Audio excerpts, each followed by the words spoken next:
नमस्कार दोस्तों। आज हम सावन सोमवार की कथा सुनाने जा रहे हैं। इस कहानी को ध्यान लगाकर सुने। पूर्णतः ही आपकी सभी मनोकामनाएं शिवजी पार्वती जी के आशीर्वाद से पूर्ण होंगी और आपके घर में धन समृद्धि की वृद्धि होगी। ऐसी कामना करते हुए हम इस कहानी का श्रवण करते हैं।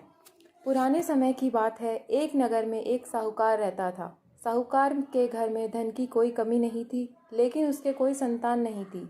इस वजह से साहूकार दुखी और परेशान रहता था। पुत्र पाने के लिए वह हर सोमवार को व्रत किया करता था और अपनी पूरी श्रद्धा के साथ भगवान शिव के मंदिर जाकर शिव जी और पार्वती जी की पूजा अर्चना किया करता था। साहूकार की भक्ति देखकर माता पार्वती प्रसन्न हो गई और शिवजी से उस साहूकार की मनोकामना पूरी करने का आग्रह करने लगी। माता पार्वती जी की इच्छा के अनुसार भगवान शिव ने कहा कि हे पार्वती, इस संसार में सभी को अपने पापों का फल भुगतना पड़ता है। इसके भाग्य में जो लिखा है वही उसे प्राप्त होता है। लेकिन पार्वती जी ने साहूकार की भक्ति का मन रखने के लिए उसकी मनोकामना पूरी करने की आग्रह किया। भगवान शिव ने माता पार्वती की इच्छा के अनुसार साहूकार को पुत्र प्राप्ति का वरदान दे दिया, लेकिन साथ ही यह भी कहा कि पुत्र की आयु सिर्फ 12 वर्ष की ही होगी। साहूकार माता पार्वती और भगवान शिव की बातचीत को सुन रहा था। यह सब सुनकर साहूकार को ना तो दुख हुआ और ना ही खुशी हुई। वह पहले की भांति भगवान शिव का व्रत करता रहा। कुछ दिन बाद साहूकार के घर में एक पुत्र का जन्म हुआ। जब साहूकार का पुत्र 11 वर्ष का हो गया तो उसे पढ़ने के लिए काशी भेज दिया गया। साहूकार के पुत्र के मामा को बुलाकर और उसे बहुत सारा धन देकर कहा कि तुम इस बालक को काशी विद्या प्राप्त करने के लिए ले जाओ और रास्ते में यज्ञ करते हुए, साथ में ब्राह्मणों को भोजन कराते हुए, दक्षिणा देते हुए जाना। दोनों मामा भांजे यज्ञ करते और ब्राह्मणों को भोजन कराते और दक्षिणा देते काशी की ओर चल पड़े। रास्ते में उनको एक शहर पड़ा। उस शहर के राजा की कन्या का विवाह था, परंतु जो राजकुमार विवाह करने के लिए आया था वह एक आंख से अंधा था। उसके पिता को इस बात की बड़ी चिंता थी कि कहीं राजकुमार को देखकर राजकुमारी तथा उसके माता पिता विवाह में किसी प्रकार की अड़चन पैदा ना कर दें। जब उसने अति सुंदर सेठ के लड़के को देखा तो मन में विचार किया कि क्यों ना द्वाराचार के समय इस लड़के से वर का काम चलाया जाए। ऐसा मन में विचार करके राजकुमार के पिता ने उस लड़के और उसके मामा से बात की।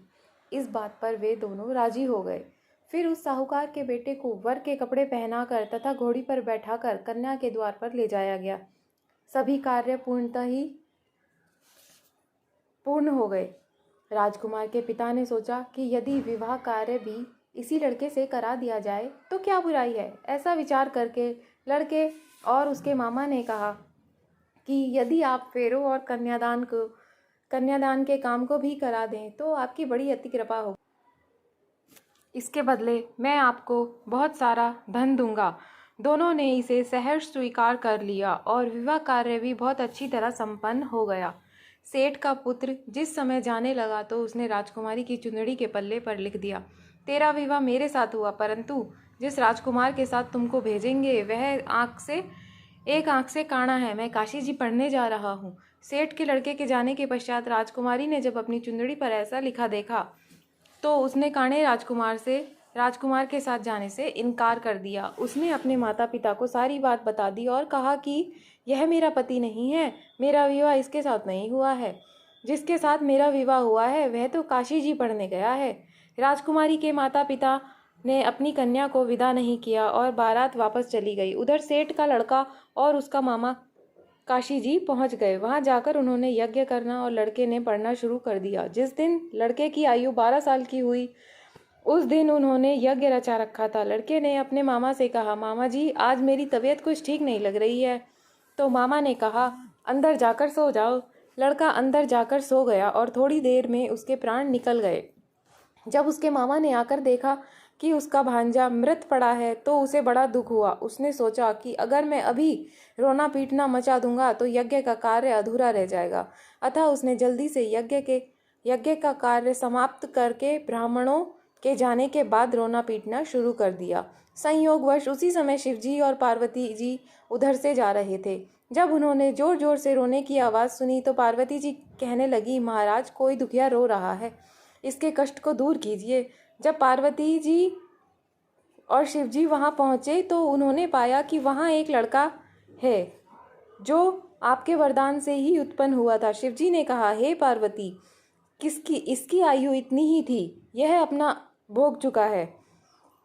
तब पार्वती जी ने कहा, हे महाराज, बालक को और आयु दो, नहीं तो इसके माता पिता तड़प तड़प कर मर जाएंगे। माता पार्वती के बार बार आग्रह करने पर शिव जी ने उसको जीवन का वरदान दिया। शिव जी की कृपा से वह लड़का जीवित हो गया। शिव जी और पार्वती जी कैलाश पर्वत को चले गए। शिक्षा पूर्ण होने पर वह लड़का और उसके मामा उसी प्रकार यज्ञ करते, ब्राह्मणों को भोजन कराते, दक्षिणा देते और अपने घर की ओर चल पड़े। रास्ते में उसी शहर में आ गए जहाँ उस लड़के का वहाँ की राजकुमारी से विवाह हुआ था। वहाँ आकर उन्होंने यज्ञ आरंभ कर दिया। उस लड़के के ससुर वहाँ के राजा ने उसको पहचान लिया और महल में ले जाकर उनकी बहुत आवभगत की। बहुत से दास दासियों सहित आदर पूर्वक अपनी राजकुमारी और जमाई को विदा किया। इधर साहूकार और उसकी पत्नी भूखे प्यासे रहकर अपने बेटे के आने की प्रतीक्षा कर रहे थे। उन्होंने प्रण लिया था कि यदि हमें अपने पुत्र के मृत्यु का समाचार मिला तो वह अपना शरीर भी त्याग देंगे, लेकिन अपने बेटे को जीवित होने का समाचार पाकर वे अत्यंत प्रसन्न हुए।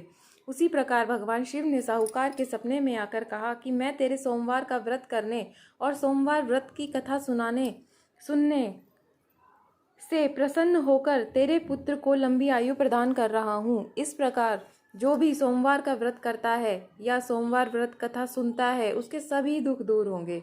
हे शंकर भगवान, जिस प्रकार आपने साहूकार के बेटे पर कृपा की है, उस प्रकार सभी पर अपनी कृपा बनाए रखें और सोमवार व्रत की कथा सुनने वालों को, कहने वालों को, हामी भरने वालों को और पूरे परिवार को दुखों से दूर करना। हर हर महादेव। आपको यह कहानी अच्छी लगी हो तो please like and subscribe my channel. धन्यवाद।